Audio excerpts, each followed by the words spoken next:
All right, we survived the snowstorm. It seems.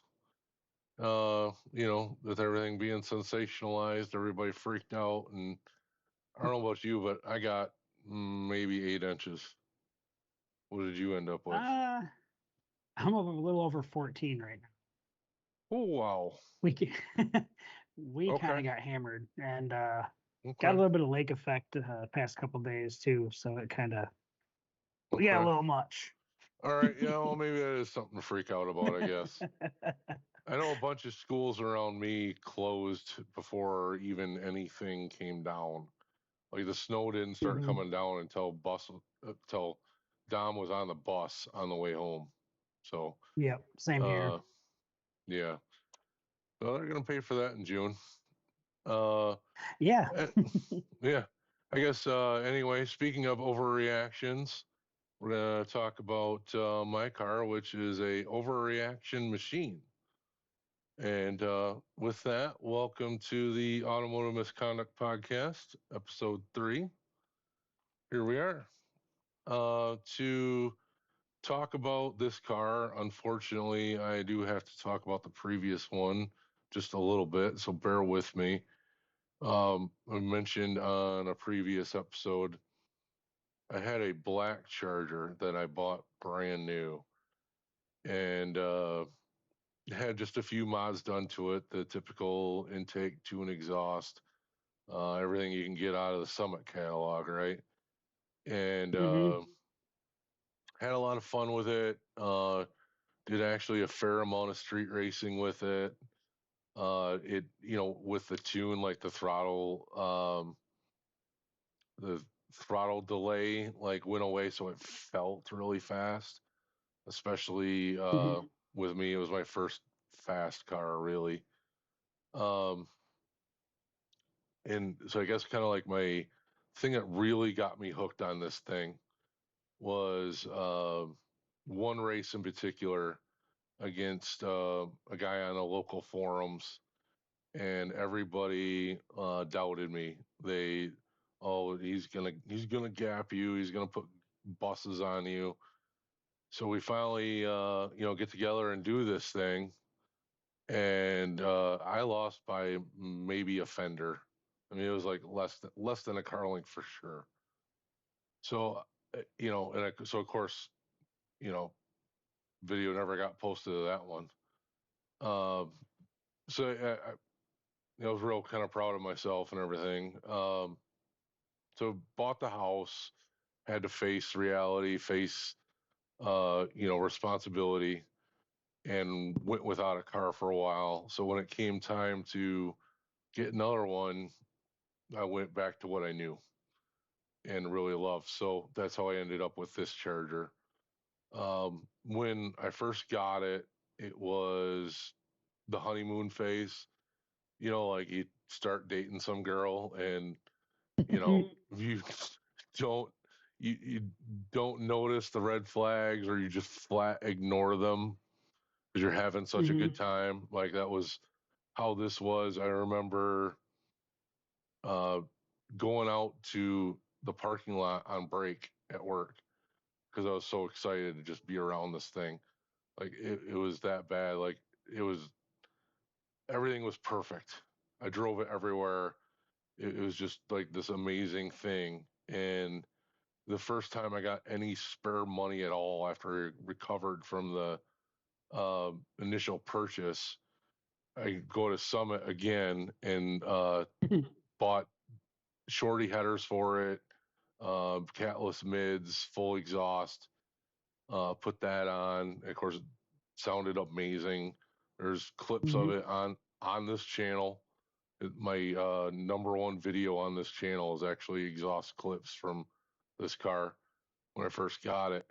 Um, Took it to the track, very first time going to the drag strip and actually racing myself. Um, like you kind of did the crappy burnout, and Yeah. ended up just blowing the tires off of it off the line, and totally freaked out. Like had a moment with this thing in the middle of the pass, and it snapped out of it and I got to get back in it. And Yeah. like we have a pass to finish here, bud. And it went 1575 at like 99. So just a terrible pass. But next time we got the driver mod, right? Like, okay, we'll figure this out. Ended up Yeah. going like 1380, 1370, somewhere in there on that setup. Um, so end that first year with it, super excited, and wanted to do my canned Mopar muscle car, the whole point of the whole thing, right? Mhm. Uh, so every year, my employer at the time, Dow, did a personal and company related bonus, like a profit sharing thing. Like there's a whole big formula for it and how much you get and all that. So that comes in right about the same time people usually get their taxes. So I was like a double tax time baller. Uh, ended up ordering a Inertia Motorsports SRT Max Cam for the car. That video is also on this channel. Um, did that, all the related stuff, the lifters and whatnot. And then everybody, okay, well now uh you gotta get a stall converter. Well, I went the route of going to I changed the whole rear differential to the 391 get rag setup out of a Super Track Pack Challenger. So I got stronger axles with it and a limited slip and actually, several upgrades in one with that deal. So that's how I cured, the power all being up high. I used the gear to have the mechanical advantage over the motor kind of thing. Um, Right. so, so I ran with that setup for most of that year. Um, ran a 12.7, 12.8, somewhere in that range. I think it's like 107, something like that for mile per hour. Um, So it's had considerably faster. Oh, absolutely. Yeah. I mean, I was Wow. like, woo, 12-second car, Yeah, but still going and from a 13.7 to that. yeah, right. And it was around this time that people, uh, this is how it got its Instigator nickname. People hated this car. For the life of me, I don't know why. I've, never considered myself like an egomaniac. Like was proud that I had this thing, but I'd like to believe I still remained humble. But for Yeah. whatever reason, just upset people. So that's how it got its little nickname there, and it continues to piss people off, and sometimes me and you. Um, Yeah. yeah. Uh, so, like I guess kind of a notable stuff that happened during this time was Fast Five came out that year, and we all got together, went to the lot in the movie theater, and did the whole car meet thing, and watched the movie, and then me and a couple of friends, cruised to Woodward, went down there, raced a couple people, um, Mustang, couple of Subarus, I think. Had a real good time. It was, say, literally one of the wildest nights of my life. So it just fit like with this epic car that it felt like at the time, and it's Mhm. crazy. Um, so it's real easy to get attached to something when you have experiences like that with it. Oh yeah. So uh, yeah, I do remember racing a Nova, um, raced a couple of G8s on that setup, and there's a video on Facebook somewhere of me losing to a Trailblazer SS on the highway, we'll say.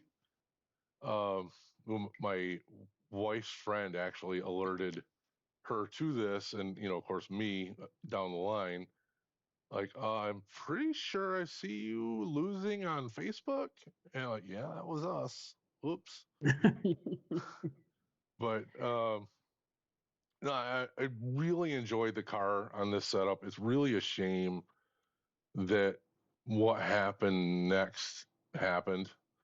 Like I really would have went probably several years without changing anything, but it is what it is. So I guess moving on with the story.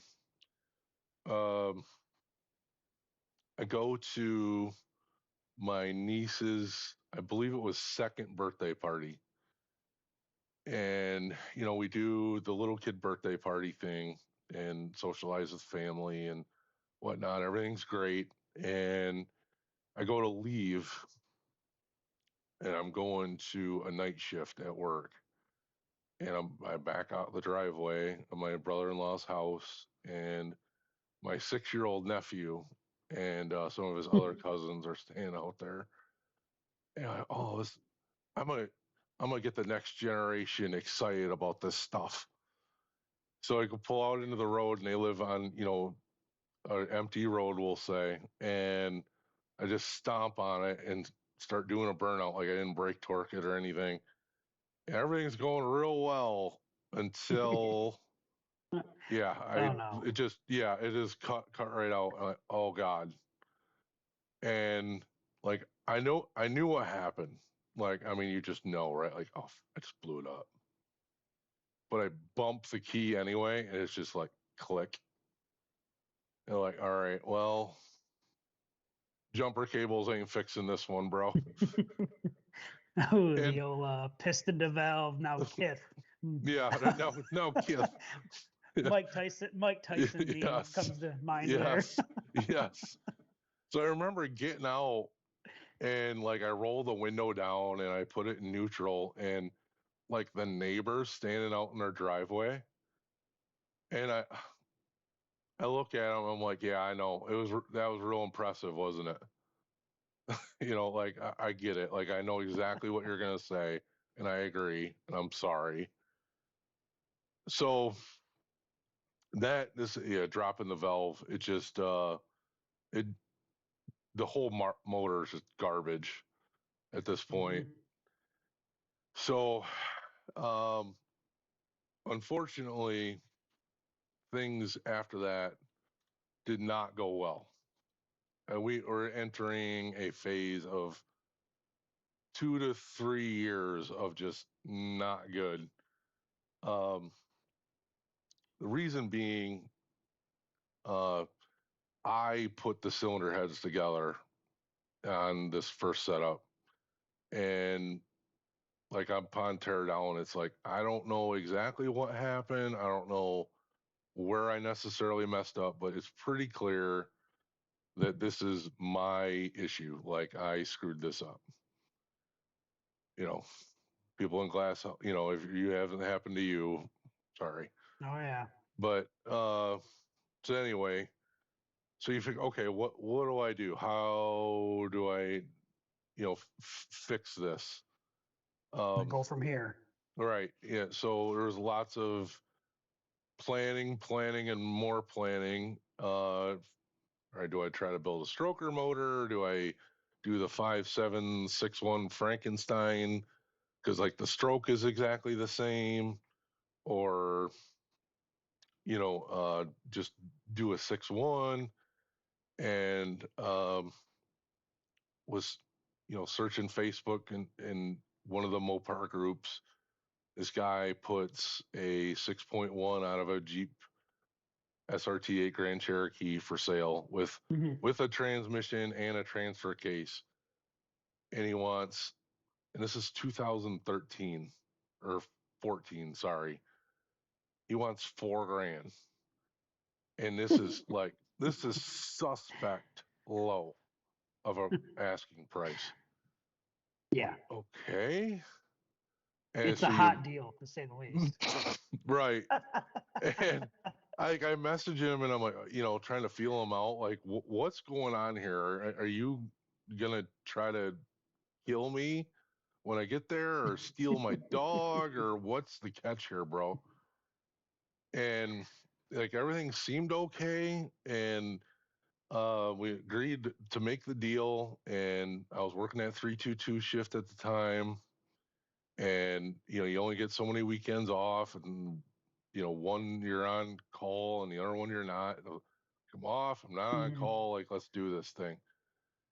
Last minute, he says can't do it. Cites a family emergency. All right, bro. Like, well, that's fine, but Mhm. it's another month before I can get down there. And so he calls up his buddy and another guy, and they hop in their Rent-A-Center truck. Like, I'm not joking. And drive this engine and transmission and transfer case to me. And like, they literally show up at midnight on a Wednesday, and like, oh yeah, this is sketch. And I take my breaker bar and socket and at least turn the thing over, and it's got the appropriate amount of resistance. Like, okay, like, it feels like it makes compression. It's not locked up. It's more than I can say about my other motor. Um, so I hand him the Surprised the cat. pistol wasn't the tool of choice to go out there with. Right. Well, that was Sabrina in the house. So Oh, okay. yeah, yeah, um, yeah. So I hand him the cash. He unloads the pallet and he drives away. There's no receipt. There's no bill of sale. Nothing. Like, and Probably for the better. yeah, people will, any reason to believe it's not stolen. I paid for it. I don't know what to tell you, bro. Like, yeah, Right. somebody's Jeep somewhere is stashed, and oof. But so we get past that, and just as a PSA, everybody, like, Adam's in Oklahoma at this time. I'm going this alone. Like, so nobody implicate him or anything of that nature.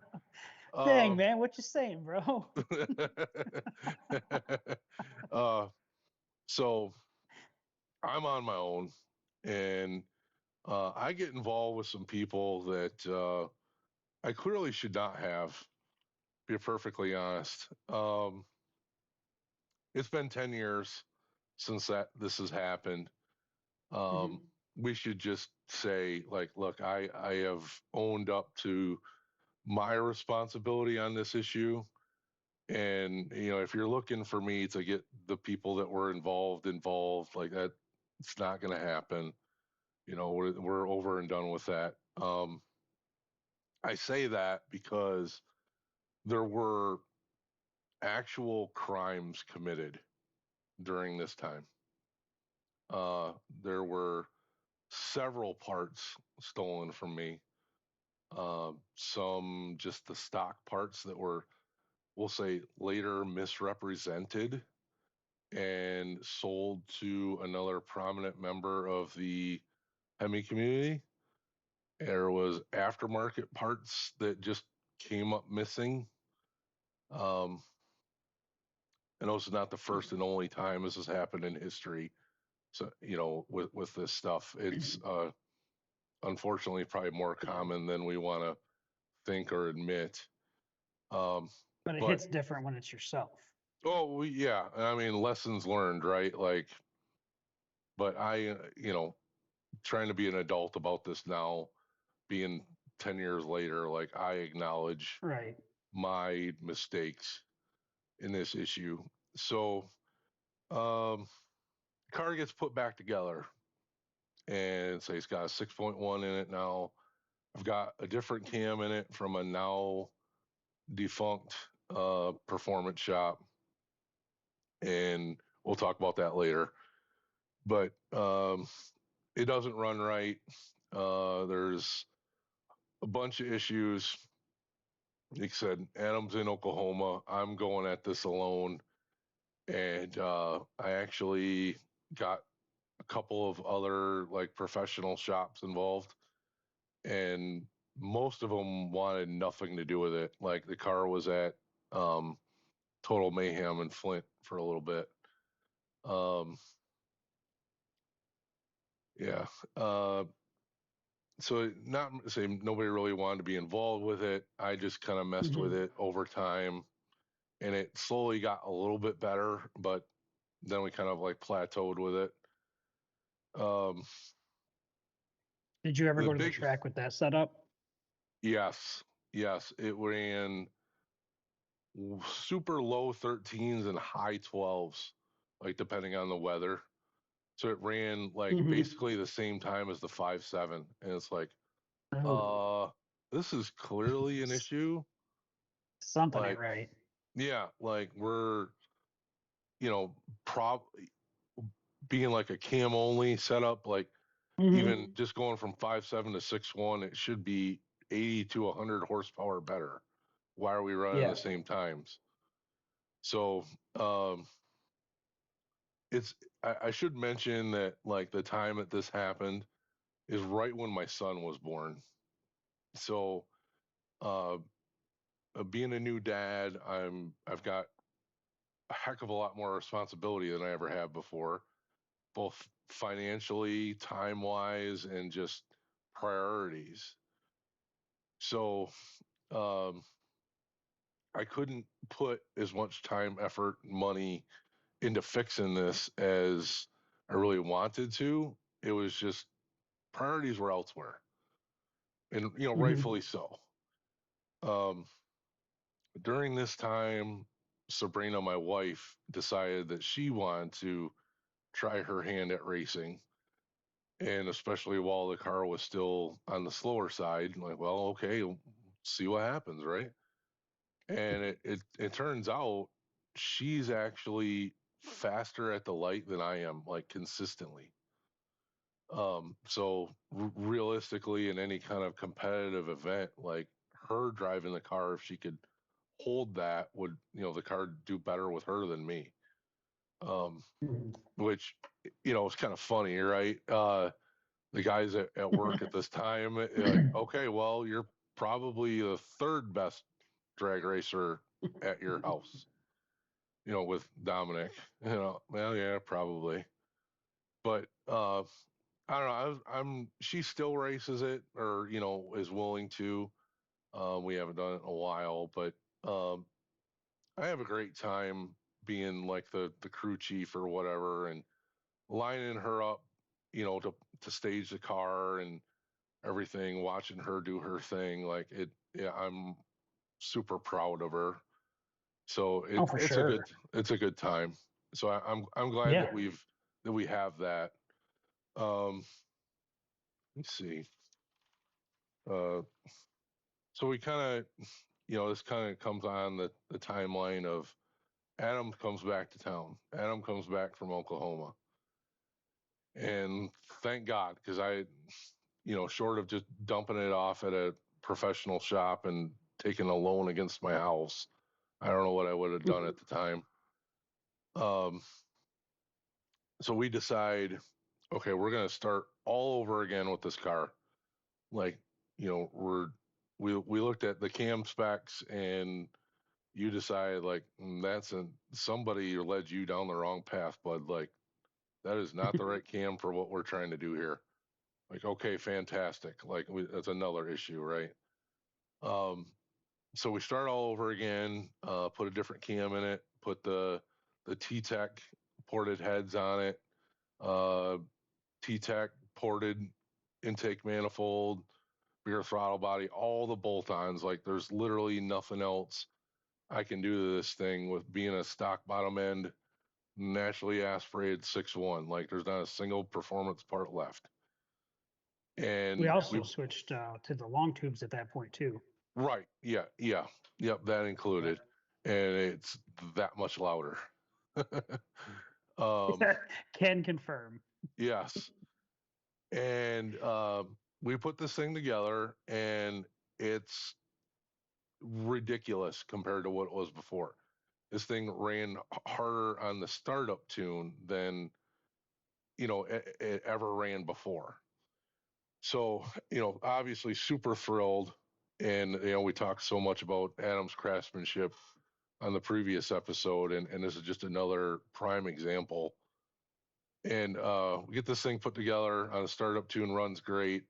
Start to try to do revisions, and immediately I grenade the stock transmission. Immediately. So, like, great, right? I I just, mean, you're probably 125 more horsepower than it was before. absolutely all of that. And so, all right, need new trans is what it is. Like, that was another issue from the previous setup.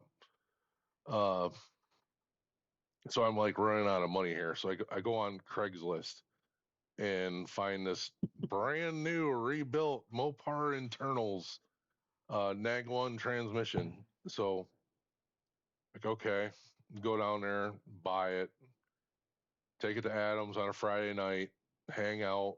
We put it in, and load the car up and bring it home, and think everything's great. Fresh transmission. Like, here we go. Mm-hmm. Try to start tuning on it again, and immediately grenade this transmission too. Like, it won't. Every time it tries to shift from second to third, goes into limp mode. I'm Yep. just like absolutely irate at this point. So is my back. Yeah, right. And oh my goodness, like we're actually like, and this is a time the car has sponsors at this time, and I'm trying to go to Hemi Insanity and like show up for these people that have you know uh, given me massive discounts on parts, and giving me money to put their sticker on the car. Like, I'm not talking like thousands or big money, but like Right. for me, like, this is a big thing, right? Like, wow, and like I feel like I let all these people down and all that. So it's like this crushing disappointment. And the next move, I get a hold of a guy, and he's got a spare stock transmission, another nag one. And he's like, okay, I'm gonna sell this to you for like next to nothing, bro. And you can sell it to me. You can pay me in payments. Like, okay. And it's the from day one, the deal was, don't tell anyone where you got this from. So I still can't. But and I paid him. Okay, like, don't freak out about that, Right. anybody. Like, he's been paid. Like, everything's fine. But so we get this thing installed, and everything's perfect. Like, we get it tuned. I took it to a guy in the Metro Detroit area, and we go to an industrial park, and I proceed to leave half of my tires in the industrial park, but the car's completely tuned, and it runs hard. Like, to me, it feels cartoonish fast. Just insane. So, like, finally, it's right. And it only took like 3 years from blowing it up to finally get it right. um, so we after that spend a year or two going to the track with it. Um, beat some cars I probably shouldn't have. Set a bunch of new personal bests with it. Um, Ended up best pass ever is a 1168 at 115. If there's not a video of that on this channel, I should put one. Um, yeah. Oh yeah.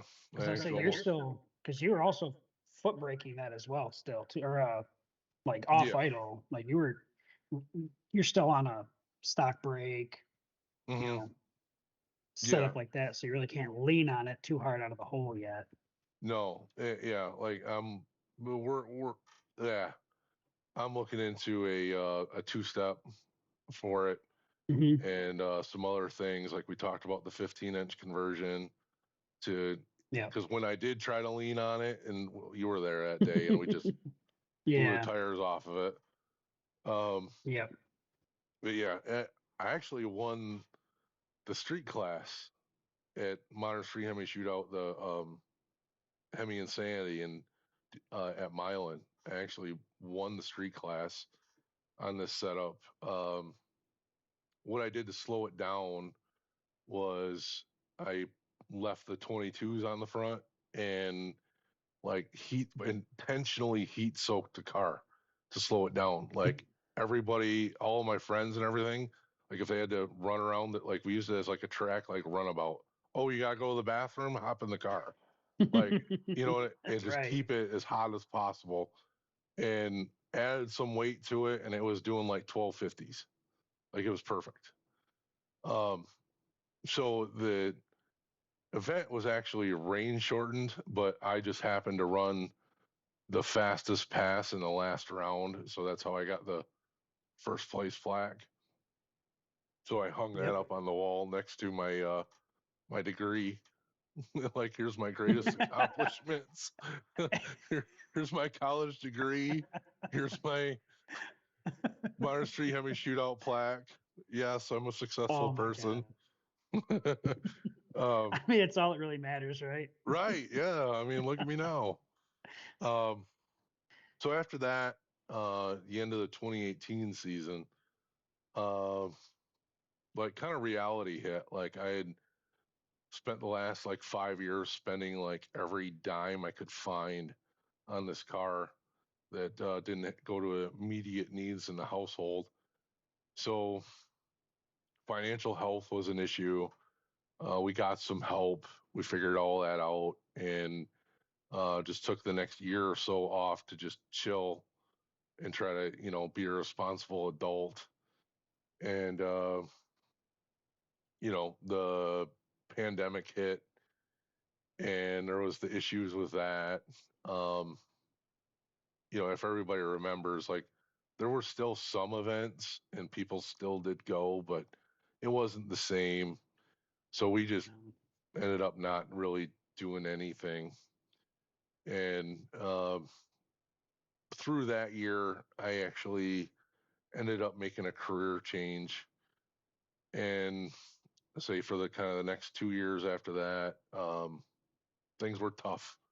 I moved from a production leadership position to a off the floor like office like management type role and it wasn't all the roses and walnuts that you think it is when you're a production person. I thought being on 5 days and like, oh, life's gonna be perfect. Well, it's not. But I won't go into more detail because for obvious reasons, but it's mostly corrected now. I think everything's in a pretty good spot. We talked, on a personal level before, like things are as good as they have been in quite a while. Um, Hmm.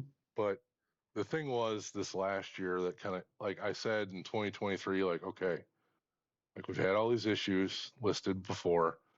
This is the year we're gonna we had the talk at this point last year, Yep. and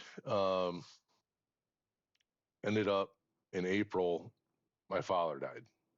Like he got real sick in March and then passed away in April. And if you haven't been through it, like it's obviously very tough. It's as tough as you could imagine, or and even then some. So I basically spent this year like I couldn't even breathe, let alone make a decision or load up a car and go to the track or be around all these people and try to be social and all that. Like Right. it was all I could do to hop in my lease truck and drive to the track and be there for you. and just be a spectator. Like that was like, not to make you feel guilty, but like that was work. Oh no. You know what I Oh, I mean? understand. Like, Yeah, for sure. and like that's all I could just personally handle. So, things have gotten better, and you start to think about stuff, and to honor my father's legacy is for me to forge one of my own. So that's kind of, and without droning on and on, like he was a big believer in this channel and my aspirations and all that. Like he wore Misconduct gear everywhere. People would ask him about his hat and what is that, and he'd get Hmm. real emotional and be like, "That's my son's company," and even though the company's not, or the brand or whatever you want to say, is not even worth the hat it's printed on, he still took pride in it. Wow. You Yeah, know, for sure. so to honor his legacy as an entrepreneur and all that, like we're gonna see where this goes, and who Yeah. knows what we're gonna do. So, um, what I'm looking forward to is, hopefully people see kind of what I call like our top gear level of chemistry of just two guys being buddies and making each other laugh and all that. I personally can't wait for the day that you make me laugh so hard that we have to literally stop the episode, because I know it's going to happen because you've done it so many times. So, yeah. So everybody kind of bear with me, but we're going to make some changes on the car and see what we can do with it this year and beyond.